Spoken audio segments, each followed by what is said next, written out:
Bonjour, bienvenue sur ma thérapie. Dans le cadre du chapitre sur les suites numériques, nous travaillons actuellement sur les mathématiques financières. Nous abordons une deuxième vidéo sur le simulateur d'épargne. Donc pour utiliser ce simulateur d'épargne, nous allons nous rendre sur le site wikifin.be.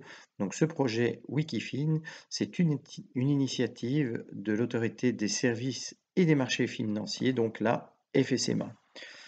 Alors, ce qui nous intéresse, donc vous voyez ici avec la souris, je me rends sur outils pratiques, je clique et je vois apparaître ici un petit menu. Donc dans ce petit menu, je vais aller sélectionner donc le simulateur de compte d'épargne. Il se sélectionne en vert et vous avez qui apparaît ici sur votre écran différents critères de sélection. Alors, vous pouvez choisir au niveau du type de banque souhaité, ici en Belgique, une banque avec ou sans réseau d'agence. Donc, généralement, les banques que vous connaissez sont les banques qui ont pignon sur rue. Donc, si je vous cite par exemple BNP Paribas Fortis, Belfius, KBC, ING, vous en avez d'autres aussi, mais qui sont moins fréquentes. Ce sont les banques classiques, vous avez la banque de la Poste également. Maintenant, vous avez d'autres banques dans lesquelles ici, on ne dispose pas de réseau d'agence. Et donc, principalement, les transactions se feront via Internet. Ce sont des banques qui sont moins fréquentes, mais il y a aussi moins de frais liés à leur gestion. Donc, il est peut-être parfois intéressant de sélectionner une de ces banques qui est moins classique, mais qui vous rapportera au final plus d'intérêt. Dans la gestion de votre compte, vous pouvez choisir, donc opter pour une gestion classique.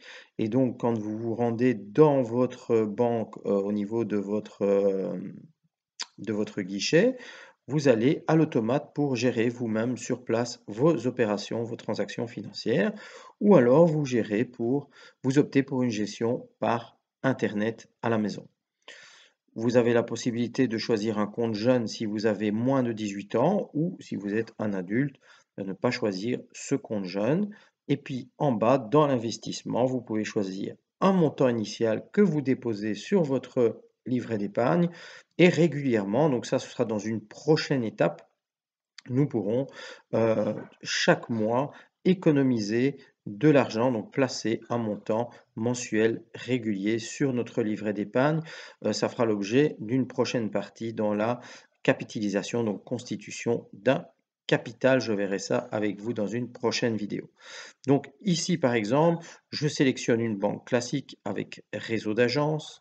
Je ne désire pas dans un premier temps travailler via Internet et je choisis un compte adulte. Je vais déposer sur mon livret d'épargne un montant de 1000 euros et le placement, je le choisis par exemple pour une période de 6 mois. Je vais lancer la simulation, donc je clique sur le bouton lancer la simulation et j'obtiens un tableau tel que celui-ci. Alors, ce tableau, je l'ai synthétisé puisque vous voyez dans le bas de votre écran qu'il y a 41 éléments, donc il y a 41 propositions qui ont été détectées ici en Belgique. Moi, j'ai choisi les meilleures et les moins bonnes. Elles sont classées par ordre croissant. Donc, dans cette simulation, c'était BNP Paribas Fortis qui vous proposait pour 1000 euros placés après 6 mois 1006 euros sur votre compte. Vous voyez qu'il y a un libellé de compte. Alors, si vous observez par exemple les deux dernières, Crélan, la même banque vous propose plusieurs libellés de compte. C'est la même chose pour BNP, c'est la même chose pour la Banque de la Poste. Alors, généralement, les personnes me demandent, quand je donne cours, mais monsieur, quelle est la meilleure banque? Alors, il n'y a pas de meilleure banque. Vous savez qu'il y a à certains moments des propositions qui viennent se placer par rapport à d'autres. Donc ici, dans ce cas précis, la meilleure proposition, ce n'était pas une banque, mais c'était le compte d'épargne Hello for You dans la banque BNP Paribas Fortis qui nous donnait le plus d'intérêt après 6 mois. nous relancerons une autre simulation et vous verrez que les résultats pourront être tout à fait différents. Donc faites très attention, il ne suffit pas de choisir une banque, il faut encore choisir un compte d'épargne dans cette banque. Vous avez différentes propositions, ça permet justement aux banquiers de pouvoir, en fonction de votre profil, vous proposer un livret d'épargne ou un autre. Nous verrons dans les conditions d'Hello for You, par exemple, qu'il s'agit d'un compte pour les moins de 27 ans. Et donc, si vous vous rendez chez BNP Paribas Fortis, quand vous aurez vu les détails, si vous avez plus de 27 ans, vous ne pourrez pas bénéficier de cette proposition. Ils vous proposeront donc un autre compte d'épargne ou alors vous vous rendrez dans une autre banque, par exemple BKCP, où vous aurez simplement 1004 euros. Mais puisque vous avez plus de 27 ans, c'est ce qui est possible. Autre chose intéressante, donc par exemple, si je choisis la banque de la Poste, je n'ai que 1 001 € d'intérêt. J'irai voir dans les détails tout à l'heure, pour voir, ce qu'ils me proposent exactement.